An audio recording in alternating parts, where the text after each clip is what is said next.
Ouça agora na Rede Comunicadora Iguaçu, programa Conteúdos do Paradireito, esclarecendo por que o Paradireito é para todos. Olá, muito bom dia a todos e todas. Hoje é sábado, dia 2 de abril de 2022. Estamos no ar com o programa Conteúdos do Paradireito pela emissora RCI AM 1320, Rede Comunicadora do Iguaçu, diretamente da cidade de Foz do Iguaçu, Paraná. Vale lembrar que, segundo o verbete da Enciclopédia da Conscienciologia, o Paradireito é a ciência aplicada aos estudos técnicos, paratécnicos, pesquisas e parapesquisas teáticas do conjunto de normas, princípios e paraleis das manifestações conscienciais ou pensenizações justas, íntegras e retas, conforme o fluxo cosmoético e sincrônico do cosmos, a partir do emprego correto da energia imanente na vivência e paravivência da mega-fraternidade. O Paradireito é para todos. Estamos aqui apresentando o programa Conteúdos do Paradireito, eu e meu companheiro de rádio, professor Eliel Queiroz, e temos a honra de receber nossa convidada hoje, professora Rosa Nader. Professora Rosa Nader é professora universitária, graduada em matemática, mestre em matemática aplicada, doutora em sistema de engenharia e computação. É voluntária da Conscienciologia desde 1997, docente de Conscienciologia desde 2002, tenepsista desde 2000. Organizadora e coautora do livro Manual de Verbetografia da Enciclopédia da Conscienciologia, em 2012, autora do livro Autodesrepressão, Reflexões Conscienciológicas, de 2018, e coautora do livro Receituário de Verbetes da Enciclopédia da Conscienciologia, de 2019, e integra o segundo grupo do colegiado da Conscienciologia. Ela hoje vai tratar com a gente do tema coerência e paradireito. Seja muito bem-vinda, professora Rosa Nader, e agora passo a palavra para o professor Eliel. Bom, boa tarde a todos os ouvintes do programa Conteúdo para Direito. É uma satisfação muito grande, Rosa, estar aqui com a gente para discutir e a gente comentar mais sobre essa questão da coerência com a paradireitologia. Você queria deixar também dar as boas-vindas aos nossos ouvintes? Sim, eu queria agradecer inicialmente a vocês, né, o programa Conteúdo do Paradireito, especialmente a você, Madalena, e ao Eliel, que estão aqui comigo hoje, e boa tarde, bom dia, né, a todos que estão nos ouvindo. Bom, Rosa, então nós vamos começar a discutir sobre essa primeira temática, nesse primeiro bloco. E aí, como tem a questão, né, da coerência e a paradireitologia, né, são assuntos bem específicos, mas tem as suas conexões, as suas relações. E a gente começa primeiro qual a concepção de coerência que nós estamos falando aqui. Você poderia comentar? Sim. Eu iniciaria falando que, assim, quando eu conheci a Conscienciologia, lá na década de 90, uma das questões assim, que mais me chamou a atenção foi exatamente o conceito de coerência segundo a Conscienciologia. Porque, como vocês viram aí pelo meu currículo, eu vim da área de matemática, né? Então, por isso é que eu acho que vale a pena a gente fazer rapidamente uma dissecção pedagógica, porque a gente não consegue separar coerência intraconsciencial da extraconsciencial e da interconsciencial, porque a gente está misturado no todo nesse cosmos, né? O tempo inteiro. A gente sabe que as nossas energias interagem com as energias do cosmos o tempo inteiro, nos fenômenos, dos fatos, dos parafatos. Mas, assim, eu penso que exatamente, acho que para acompanhar até o meu raciocínio desde o início, sabe? Por exemplo, extraconsciencialmente, a gente está falando dos eventos, dos fatos, dos parafatos, agora incluindo a multidimensionalidade. Então, a coerência seria a correlação que existe entre esses, sabe? O nexo. Às vezes, o nexo causal, às vezes, não necessariamente o nexo causal, pode ser só uma correspondência, ou seja, eles podem acontecer no mesmo momento, ou um após o outro, sem que um seja causa do outro, né? Na Conscienciologia, a gente abrange isso um pouco mais para concausalidade. Então, não é só um evento que vai causar o outro, você tem um conjunto de eventos que a sincronia deles pode causar uma consequência. Enfim, esse é o estudo. Isso vai depender do observador, que somos nós, né? Mesmo a gente tentando priorizar a visão fora da gente, mas vai depender da nossa racionalidade, da nossa capacidade de observação, né? E do nosso discernimento aí, da nossa cosmovisão, do quanto a gente conhece. Até na filosofia a gente já aprende isso, né? Que a gente só enxerga ou a gente só reconhece aquilo que a gente já conhece, né? A gente só... Porque se a gente nunca ouviu falar naquilo, a gente não vai reconhecer, não é? Então, até uma vez eu perguntei ao professor Valdo como é que a gente, então, aprendia, como é que a gente mudava, acrescentava conhecimentos. Ele disse que era pela autoexperimentação, entendeu? Porque pela autoexperimentação, a gente não precisava necessariamente de conhecer algo antes para reconhecer, a gente sentiria aquilo na intraconsciencialidade para reconhecer. Bom, então tem essa coisa de fora, né? A validação dessa coerência externa normalmente é feita pela lógica, assim, muita lógica clássica que se usa ainda, é aquela lógica que vale a pena falar aqui, porque depois, quando a gente chegar na intraconsciencial e na interconsciencial, que a gente falar da coerência mais do ponto de vista da conscienciologia, a gente vai precisar de expandir um pouco essa lógica clássica que a gente está habituada. Essa lógica clássica, ela tem 3 princípios, que é da identidade, ou seja, uma coisa só é igual a ela mesma, tá? A outra é da não contradição. Então, se você prova que um fato, uma característica é verdadeira, é homeostática, ela não pode ser falsa e nem patológica, tá? Ou ela é uma coisa, ou ela é outra. Não pode ser uma coisa e outra ao mesmo tempo.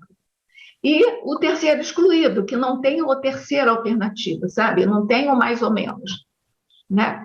De certo modo, essa terceira alternativa a gente tem um pouco também na cosmoética, sabe? Porque uma coisa só é cosmoética, ela é ou cosmoética ou não é cosmoética. Mas aí a gente volta a falar nisso, porque aí tem um outro contexto que não é um ceteris paribus, sabe? Aquela coisa de você congelar o mundo para analisar dois fenômenos externos de você. É uma coisa que é um contínuo, vai depender de quem você está, do momento, né? Do contexto com o qual você está trabalhando, né?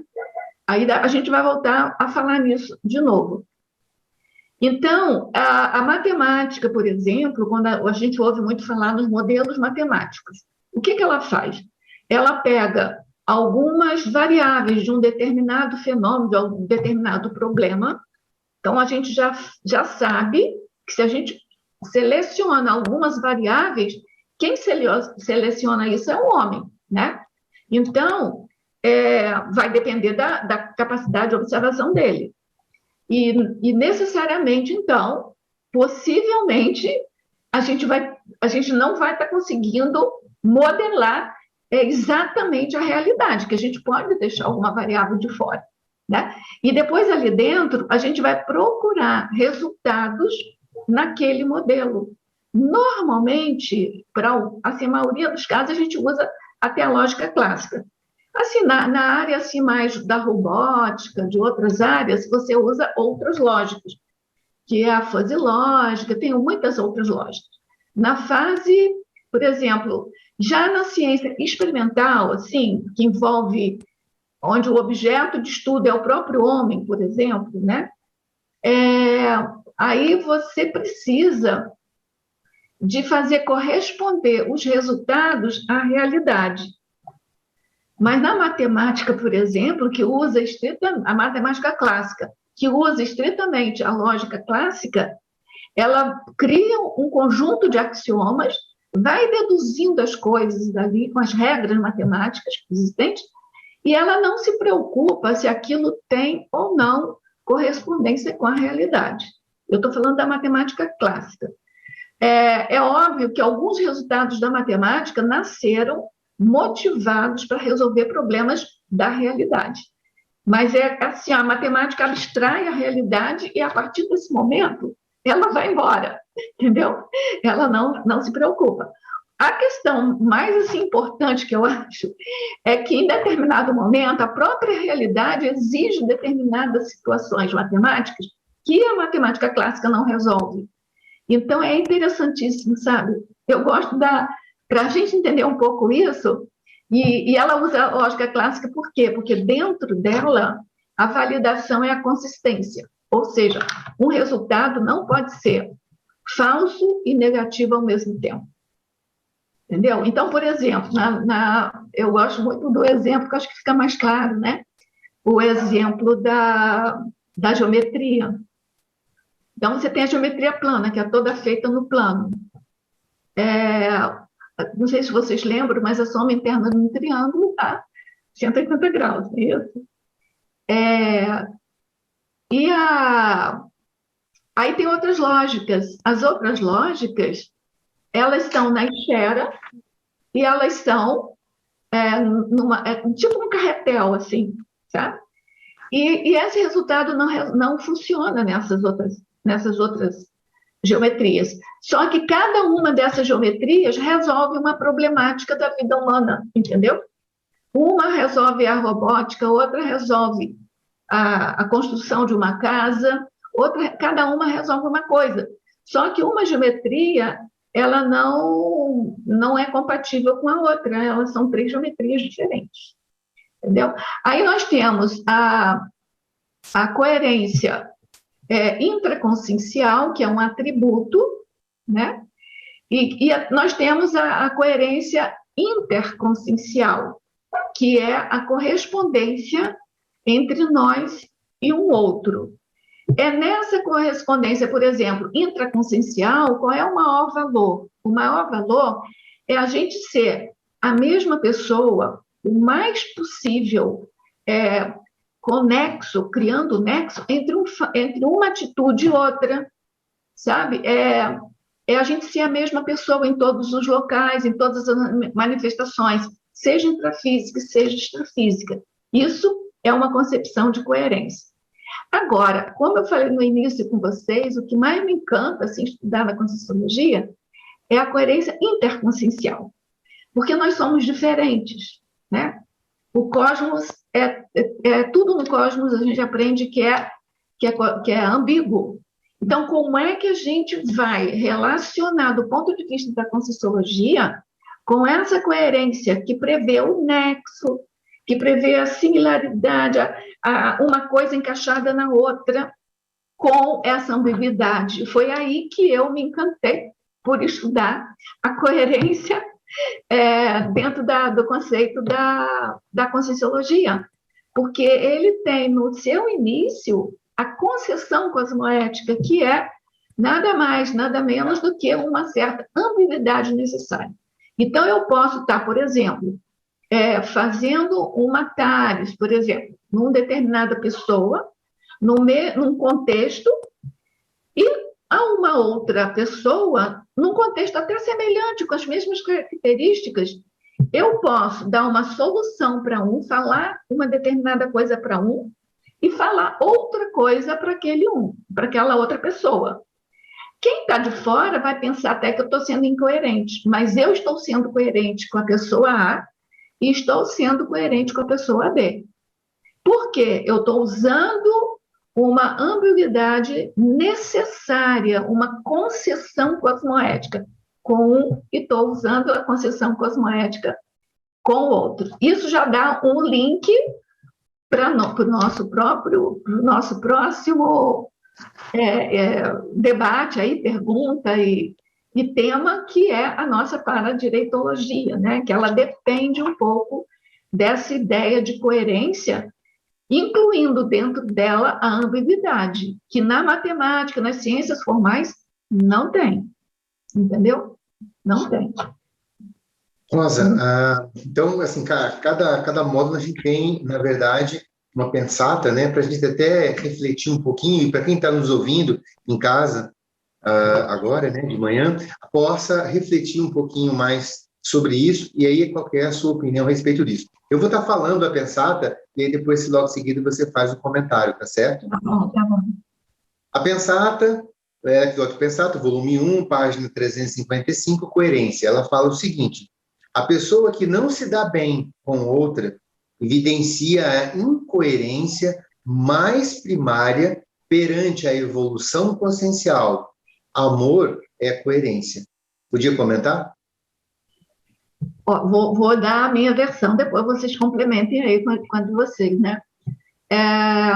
Eu penso que a interassistencialidade e a finalidade da nossa vida aqui, do restringimento intrafísico, é para a gente fazer um acerto de contas com os nossos compassageiros evolutivos, sejam eles parentes da família nuclear, sejam eles colegas aqui da Conscienciologia, ou sejam eles do trabalho, de onde for, né? Então, não faz sentido a gente ficar com esse conflito com outra pessoa, pensar mal da outra pessoa, né? Agora, é bem verdade que a gente tem uma outra ortopensata que eu acho que é bem importante falar agora. A gente deve a gente deve pensar bem de todo mundo, não pensar mal das pessoas, mas a gente deve raciocinar e pensar e fazer a heterocrítica do mal que a pessoa pode estar fazendo. A gente não está aqui pleiteando o polianismo, entendeu? Então, assim, a gente tem que estar olhando a pessoa, as ações, as manifestações da pessoa. Então, por exemplo, nosso tema aqui é coerência, a gente pode analisar se a pessoa está sendo coerente, se está sendo incoerente, se está fazendo uma maldade, se não está, se está fazendo uma bondade, enfim. A gente pode fazer isso. Mas a gente não vai pensar mal dela. Agora, eu fiquei, assim, bem impressionada, porque tem um outro ortopensata que o professor Valdo diz assim: não basta você não pensar mal da pessoa, mas pensar no mal da pessoa. Você tem que ajudar a pessoa a não sentir culpa pelo mal que ela causou aos outros. Aí entra a interassistencialidade, entendeu? Eu acho que isso fica muito forte, né? E olha só a coerência. A coerência interassistencial. Não sei se vocês querem comentar alguma coisa. Não, ficou super interessante, tranquilo. Mas então agora eu passo então para a Madalena trazer os nossos comerciais, por favor. Eu queria comentar, assim, que a professora Rosa, quando estava falando, me veio à mente os verbetes que eu já escrevi, que vão nessa linha, né, de tentar entender, assim, de sair de um pensamento mais rígido e tentar entender esse fluxo do cosmos, que não é rígido. Então, existe uma volatilidade aí, alguma nuance que a gente precisa observar, né? E aí eu entendi por que a professora é uma das que gosta desses verbetes que eu apresentei, sempre comenta, né, quando a gente se encontra, sobre... É a régua de Lesbos, não. A régua de Lesbos, o paraconstructura e o... é ótimo também. E o embasamento decisório, né? Foram 3 verbetes que eu escrevi para pensar essa... Eu gosto muito também de paraconstrutura, e o verbete paraconstrutura do professor Valdo, que eu gosto, e o seu também. Muito bom. Obrigada. Vale a pena fazer um debate sobre ele também. Então, vamos fazer agora uma pausa para os nossos comerciais. Você que está nos escutando, nos acompanhe no endereço da rádio, RCI AM 1320, Facebook Sempre RCI e YouTube da Paradireitologia. Lembrando que o Paradireito é para todos. Estamos apresentando o programa Conteúdos do Paradireito.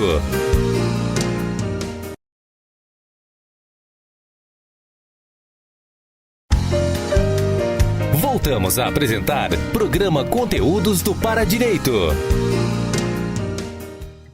Estamos de volta com o programa Conteúdos do Paradireito na Rádio RCI, Rede Comunicadora Iguaçu.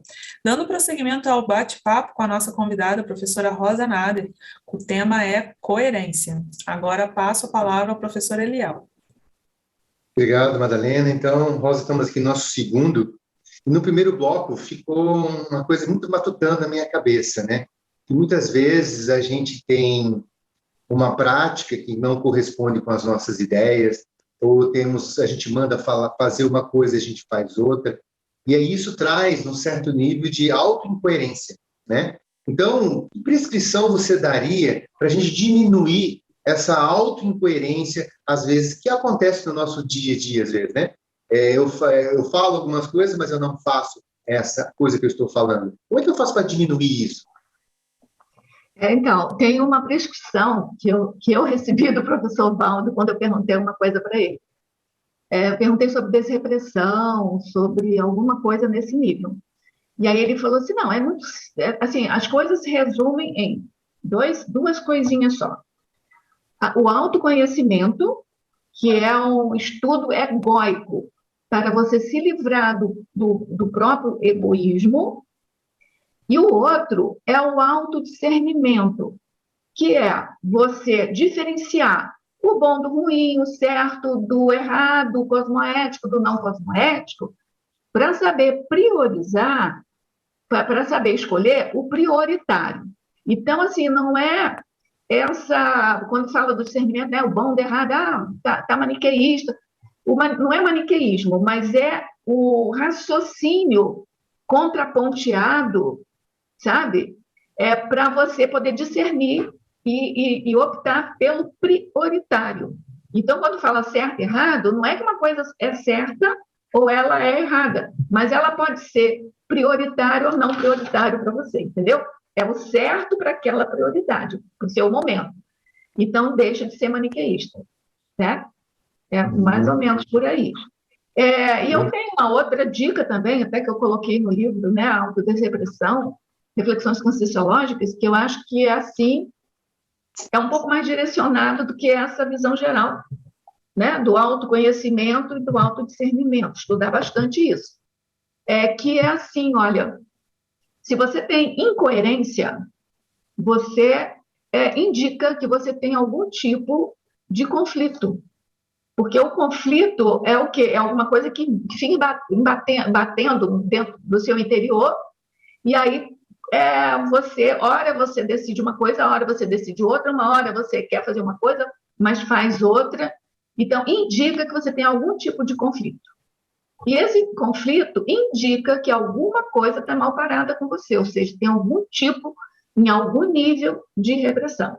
Então, você já pode também, tem essa dica, né? Tem essa dica. Outra dica, rapidinho aqui, eu vou dar alguns exemplos só, seria o caso, por exemplo, de você exercitar, para você não ter a incoerência, exercitar a auto-organização, que é você, aquilo é o contrário do que você falou, sabe, Eliel? Você pensa, aí você procura ver se você sente realmente aquilo, se você não sente, pensa igual, estudar por quê, e ver se você pensa e sente, por que você faz alguma coisa diferente.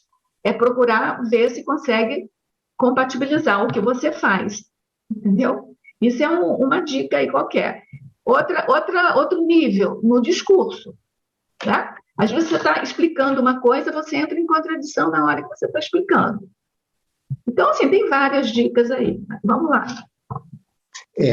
Uma coisa que você colocou, né, quando você falou a palavra conflito, dentro da paradireitologia, é um campo de pesquisa dentro dessa especialidade. Então, a paradireitologia trabalha na diminuição de conflito nas relações interconscienciais, né? Então, esse aspecto me chamou bem a atenção. E aí, como que, Rosa, você pode fazer a concepção da coerência como uma forma de compreensão do paradireito e da paradireitologia? Como é que você vê entender essa concepção da coerência que possa vir a ajudar na questão do paradireito ou na paradireitologia? Olha, aí eu vou dar uma saída, vou dar uma olhada geral para depois voltar para essa questão mais intraconsciencial sabe, da incoerência, assim.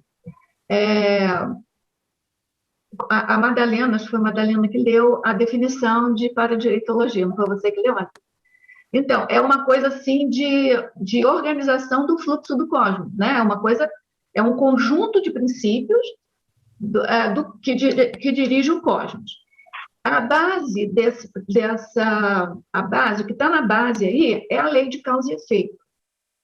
E aí, assim, o que a gente sabe é que existe uma exatidão, não há erro, né?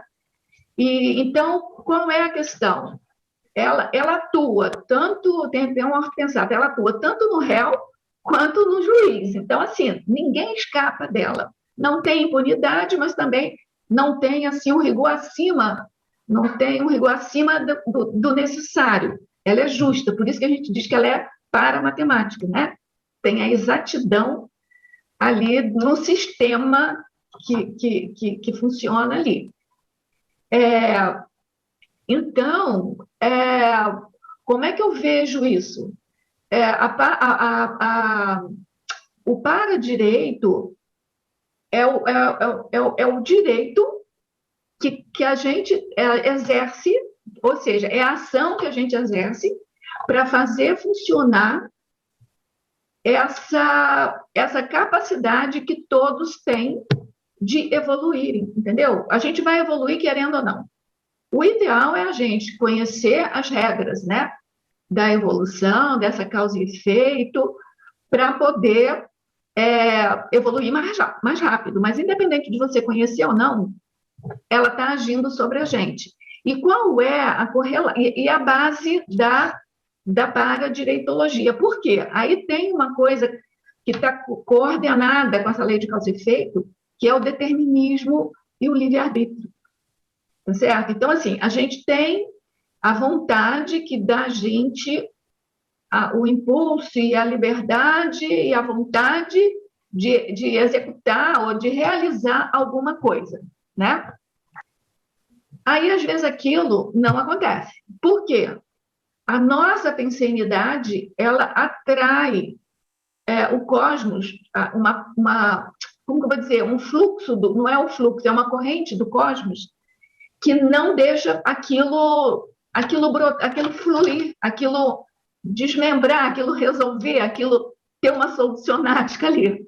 É isso que a gente chama de determinismo. Então, não é ninguém que está de maldade com a gente, proibindo a gente de fazer.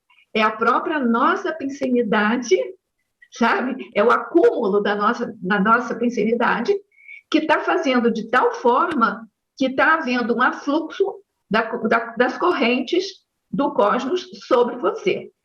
Aí, você é angustiado porque não está conseguindo fazer aquilo, você aí começa, que é uma coisa que diz, não é castigo, é porque isso vai incitar a consciência a olhar com outros olhos aquilo, a sair daquela situação.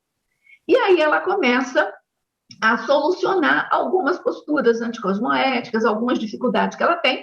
O que acontece? A pensenidade dela vai mudando, e aí o afluxo sobre ela das correntes que ela atrai já vão dar a ela um desafogo, né, como a gente chama, uma liberdade um pouco maior de resolver aquilo. Então, vejam, a lei de causa e efeito, ela é a base do paradireito, porque todo mundo tem o direito de sair do determinismo e ir para o livre-arbítrio, mas depende dela, né? Aí vem a interassistência, que é a nossa coerência interconsciencial para ajudar aquela outra pessoa, orientando aquela pessoa que ela pode fazer diferente, né? Para poder... uma vez eu perguntei também para o professor Valdo, eu falei, mas isso é como você fala, uma derrogação de lei, né? É pequenininha, mas entendeu? Quando você vai ajudar alguém. Porque, vê só, a pessoa está com uma pensenidade trazendo para cima dela um contexto de uma corrente do cosmos.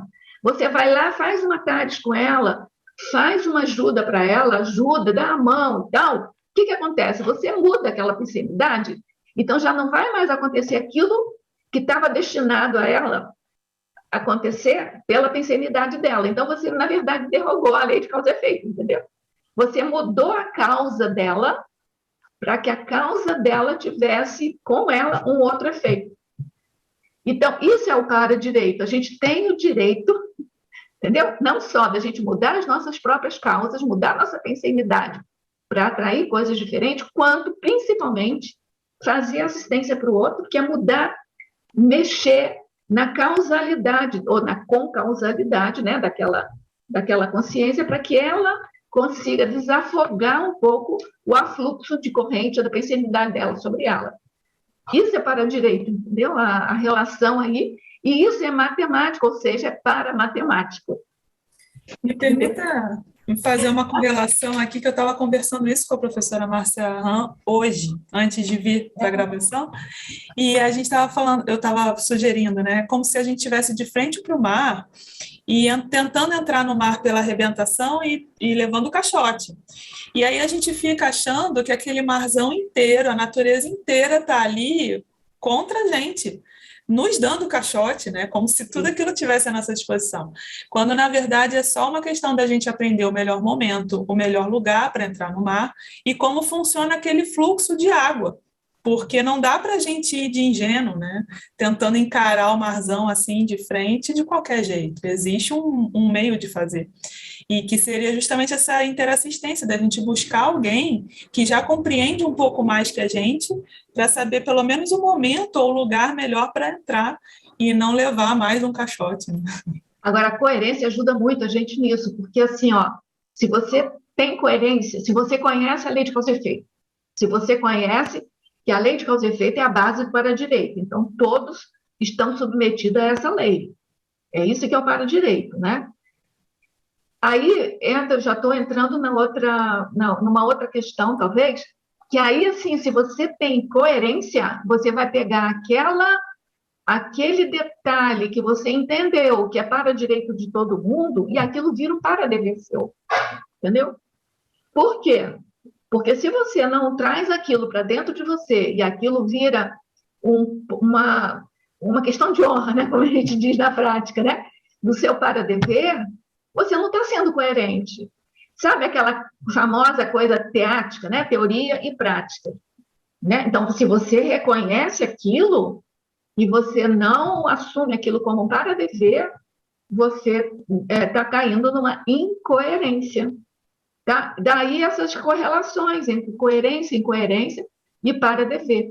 Por isso também que a unidade de medida do para-dever é o para-direito. Então, na hora que você tem o reconhecimento de algum para-direito, você vai trazer aquilo para dentro de você. Né? Então, eu acho que é essa a base aí da questão. Não sei se vocês querem comentar alguma coisa. Não, muito bacana o que você está trazendo. E aí, uma coisa que me chamou a atenção, e eu queria só que você pudesse fazer um adendo aí dentro desse contexto, quando você colocou a questão da paramatemática, né? Então, que correlação você faz a paramatemática com a coerência e com a para-direito? Como que isso se conversa? Uhum. Então, a matemática, ao contrário do que a gente, no senso comum, acha que é aritmética, que é fazer conta, que é fazer cálculo, né? Tem a matemática clássica, que embora seja dentro da lógica clássica, né? Dos três princípios, ela é um sistema complexo, tá? E que ela abrange, sim, um determinado conjunto de questões, né? A paramatemática, eu enxergo a paramatemática como um sistema também, sabe? Um sistema complexo, onde tudo no cosmos é ambíguo, porque ele está em desenvolvimento, mas a tendência da evolução é cada vez mais ir diminuindo a ambiguidade e tornando a coerência mais presente, entendeu? A coerência sem ambiguidade.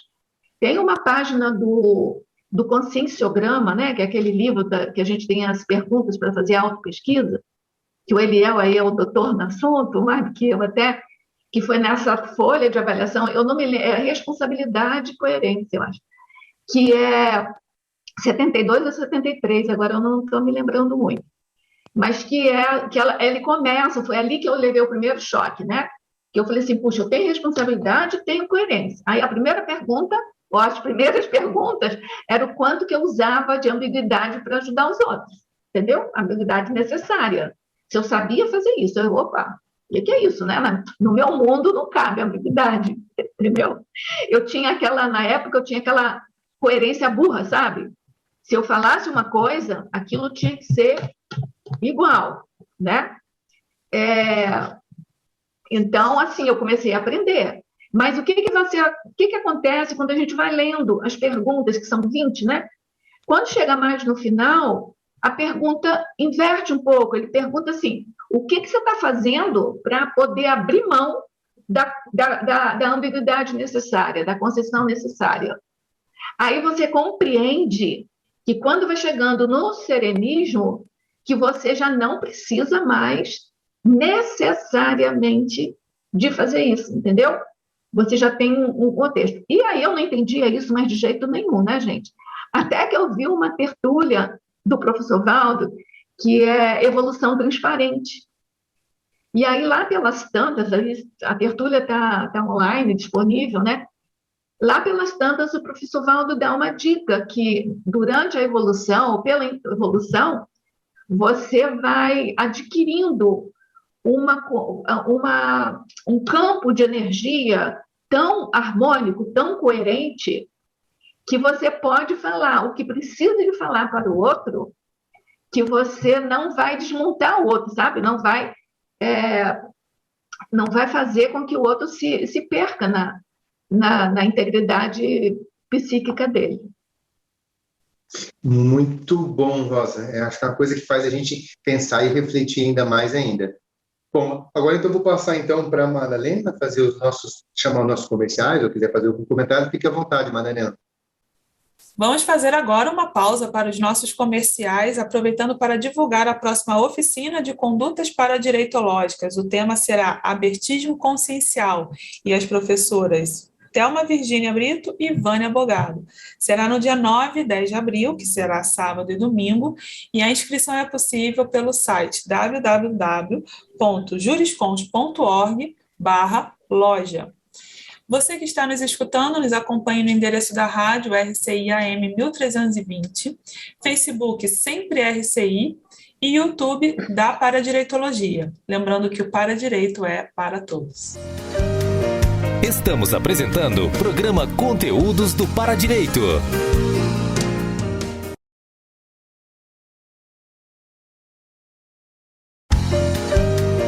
Voltamos a apresentar programa Conteúdos do Paradireito. Olá, estamos de volta com o programa Conteúdos do Paradireito na Rádio RCI, Rede Comunicadora Iguaçu. Entramos agora no último bloco, dando prosseguimento ao bate-papo com a professora Rosa Nader sobre o tema coerência. Agora passo a palavra ao professor Eliel. Obrigado, Madalena. Então, infelizmente, estamos no último bloco, né? E aí vamos começar esse bloco, Rosa, com uma pensata que achei muito interessante, acho que tem muito a ver com o que a gente comentou no bloco anterior, né? Então eu vou ler aqui a pensata, ela é um pouquinho extensa, mas eu acho que vale a pena a gente refletir um pouquinho sobre essa pensata. Lex de Ordem Pensata, volume 1, página 443, Cosmoética, ela fala o seguinte: a ambiguidade permeia o cosmos. O bifrontismo permeia aos micro-universos intraconscienciais em evolução. Somente a cosmoética é suficientemente capaz de fazer o ponteiro consciencial de cada personalidade funcionar corretamente. Tais princípios não devem, com lógica, ser esquecidos neste contexto. A homeostática, até certo ponto, deriva como fruto direto da cosmoética. Você poderia comentar? Essa autopensata, eu acho que ela fala assim, ela dá um fecho em tudo, assim, ela fecha todas as pontas, na minha opinião. Então, dizer que o cosmos é ambíguo, tudo no cosmos é ambíguo, não necessariamente isso é uma patologia, é o desenvolvimento. Porque quem é o cosmos? Gente, o cosmos somos nós, né? Entendeu? Quem que constrói o cosmos? O cosmos somos nós, as nossas pensanidades, as nossas ações, os nossos feitos, os fatos e parafatos. Não são gerados assim do nada, são consequências da interação com a gente. E isso não significa, nessa ambiguidade do cosmos, da gente saber que, por exemplo, nós somos 3 intermissivistas aqui, ó, fizemos curso intermissivo, mas pela nossa ficha evolutiva, pela nossa procedência, pelo nosso acúmulo de experiência, nós somos 3 pessoas completamente diferentes. Entendeu? Então, há uma ambiguidade do ponto de vista da coerência, né? Por causa da diferença, sim. Mas isso não quer dizer bifrontismo. Então, assim, eu posso... só falando um pouco aqui, tem uma outra ortopensadora do professor Valdo, que eu gosto muito, que ele diz assim, ó, a evolução pode ser tido à conta de uma grande incoerência. Entendeu? Porque coerência, assim, do ponto de vista de metal, do ponto de vista, assim, estrito senso, se você tem uma situação aqui, aquilo não muda, aquilo é coerente, entendeu? Mas a evolução é o quê? Você está num ponto de evolução X, você encontra razões para você mudar a sua autopensenidade e vai estar no momento Y, tá? Então, Y vai ser diferente de X, mas você está sendo coerente com tudo aquilo que você aprendeu. A olhos de fora, né, vão achar que você está incoerente, porque hora você era de um jeito, hora você era de outro. Entendeu? Mas, do ponto de vista da linha da evolução, você está extremamente coerente. O teu passado te impulsiona para um ponto avançado seguinte. Então, isso é diferente de bifrontismo. Bifrontismo é quando você está no mesmo ponto e hora você fala uma coisa, hora você fala outra. Para uma pessoa você fala uma coisa, para outra você fala outra. Mas você não saiu daquele seu momento evolutivo, daquele seu estado evolutivo. O seu estado evolutivo é bifronte. Hora você fala uma coisa, hora você fala outra. Acho que ficou claro, né, gente? A evolução é você sair de um estado evolutivo e sair para um outro estado evolutivo de maior cosmoética, ou seja, ética que rege todo o cosmos, positivamente. O que a cosmoética tem diferente da ética? É que a cosmoética, ela vislumbra o cosmos como um todo, né? E ela correlaciona tudo e todos, tá certo? E positivamente. As regras que ela traça não é de conveniência para determinado grupo, né? Como a gente tem aí a ética de uma determinada área, uma ética da determinada outra. Não. Ela visa a melhoria de qualidade da vida de todo mundo. Não sei se eu respondi, mas por hora... Rosa, você trouxe uma coisa que me fez refletir um pouco aqui da questão dos níveis evolutivos, né? Sim. Eu posso estar coerente quanto a um nível evolutivo, mas, em contrapartida, num outro nível, eu posso, por exemplo, estar incoerente. Então, num nível que esteja evolutivamente melhor do que a minha manifestação, naquele contexto, fazendo essa comparação com esse nível mais avançado, eu estou incoerente, mas estou coerente dentro do meu nível evolutivo. Tem a ver um pouco isso aí? Completamente, é isso aí. A evolução é isso, é você atingir níveis cada vez mais de coerência. Aí você pode pensar em holomaturologia, holocoerenciologia, porque, na verdade, tudo é uma coisa imbricada uma na outra, entendeu? Uhum. Completamente coerente, é isso mesmo, que eu acho que é isso que a gente tem que aprender a entender, que é um movimento que a gente vai evoluindo, né? Agora, o que está por trás de tudo isso, sabe, Eliel, que eu gosto muito também de estudar esse conceito, que é auto-mega-cogniciologia. O que é isso? É você criar na sua intraconsciencialidade, no seu paracérebro, engramas, cognições, construturas que te possibilitam compreender uma nova ordem aí da multidimensionalidade, entendeu? Que a gente às vezes não tem olho de ver. Então, como é que você vai ter olho de ver? Pela mega cognição. Você tem que criar sinapses, criar engramas para poder você conseguir enxergar, ver e raciocinar de acordo com o cosmos. Né? Então, veja só um exemplo bem simplesinho que eu coloquei para vocês desde o início. Eu, quando cheguei na Conscienciologia, eu tinha um conceito de coerência. Estudei lá o conscienciograma, eu estava fazendo o curso de conscienciograma, eu compreendi uma outra natureza de coerência. Porque essa outra natureza é uma natureza de coerência que pegava o cosmos como um todo, pegava todas as consciências em bloco. Então, isso eu estou chamando de uma auto-mega-cognição que eu obtive naquele momento, entendeu? Uhum. É claro, e aí a gente vai tendo, cada vez que a gente vai estudando, por exemplo, quando você atinge, por exemplo, os níveis da escala, a tendência sua é você poder enxergar melhor, enxergando melhor, você vai alçar megacognições maiores, e aí você vai numa escalada. Dentro desse contexto que a gente vai tendo essas compreensões, né, percebendo isso na gente, e você falou da questão da mega autocognição, que é aquilo que faz a gente talvez ver de uma forma diferente, e às vezes a evolução ela exige que você tenha essa visão mais ampla, mais integrativa, mais complexa. Como que você vê hoje no nosso planeta esse processo dessa reurbanização que acontece evolutivamente a partir dessa descoberta de que existe, como você falou, não, quando eu olhei e vi a coerência por uma outra maneira de ver, o quanto que isso pode ajudar na reurbanização, né, da nossa vida, do nosso cotidiano, na sua opinião? Eu acho que a reurbanização é uma coisa que também mudou a minha vida, porque eu já estava aqui em Foz do Iguaçu quando o professor Valdo lançou o Conceito Reurbanizados. E é uma outra maneira de ver o mundo, né?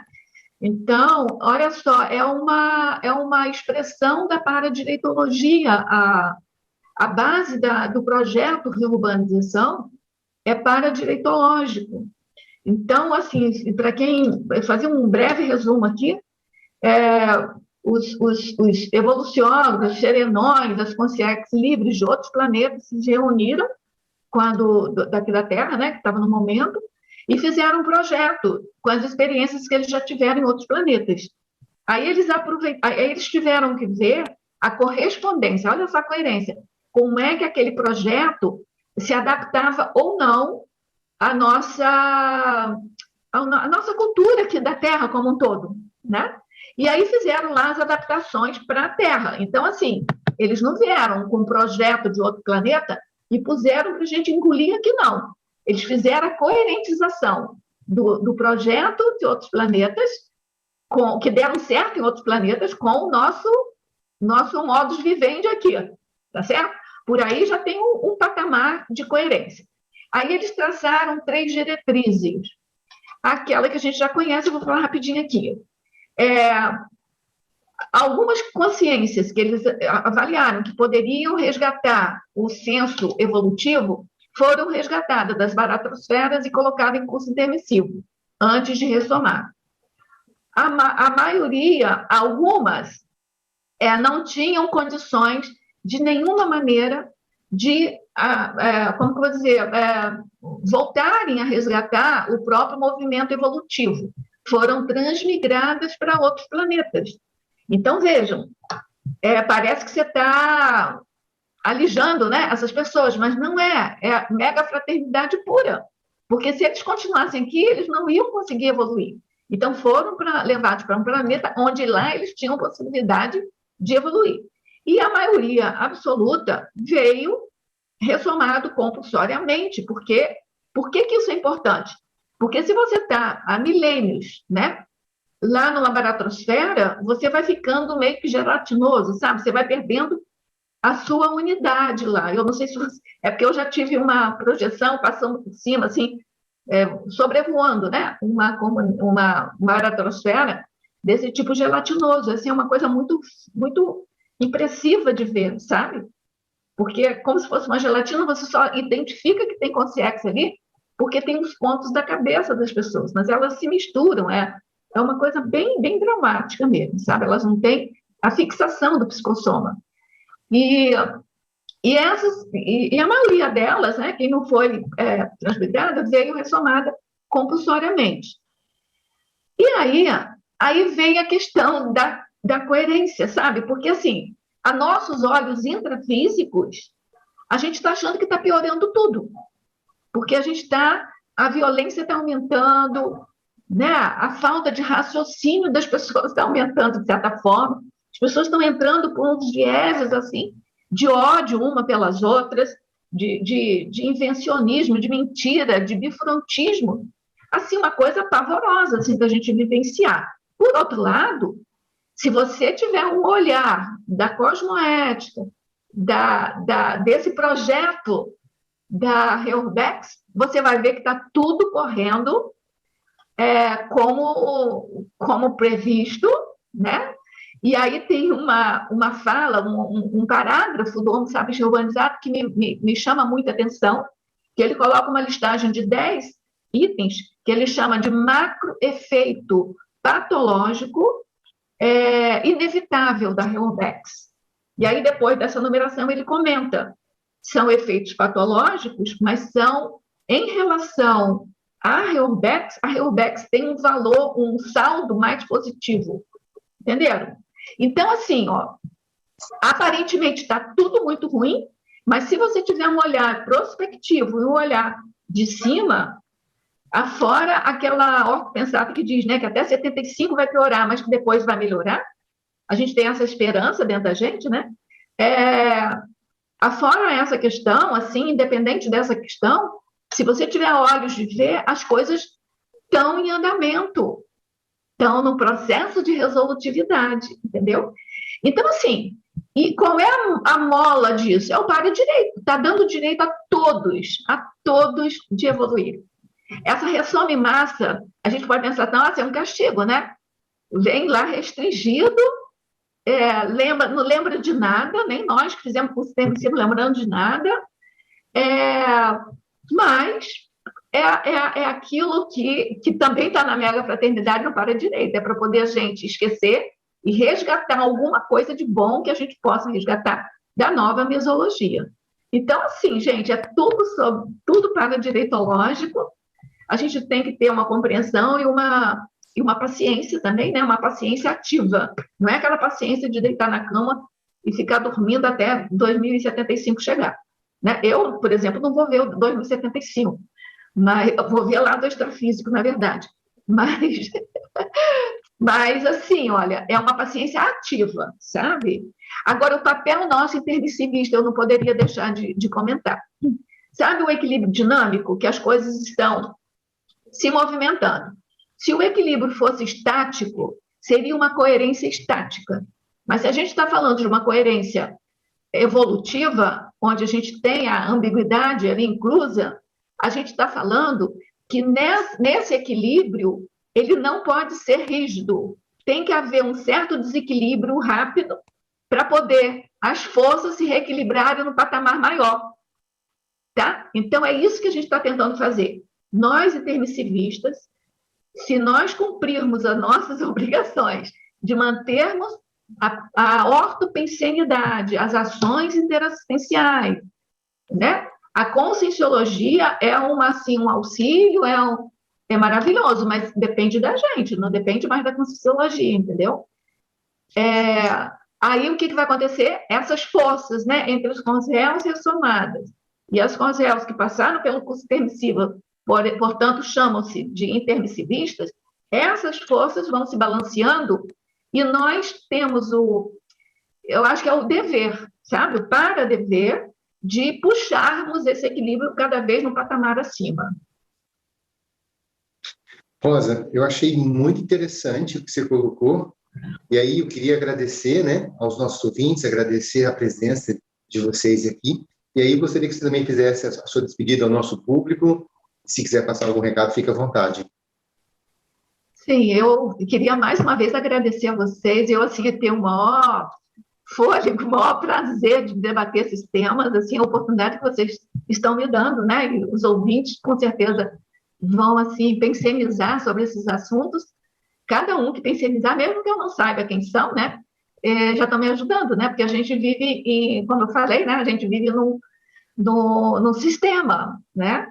E quando a gente tem um tema, que esse tema une as pessoas, a gente chama de cluster, né?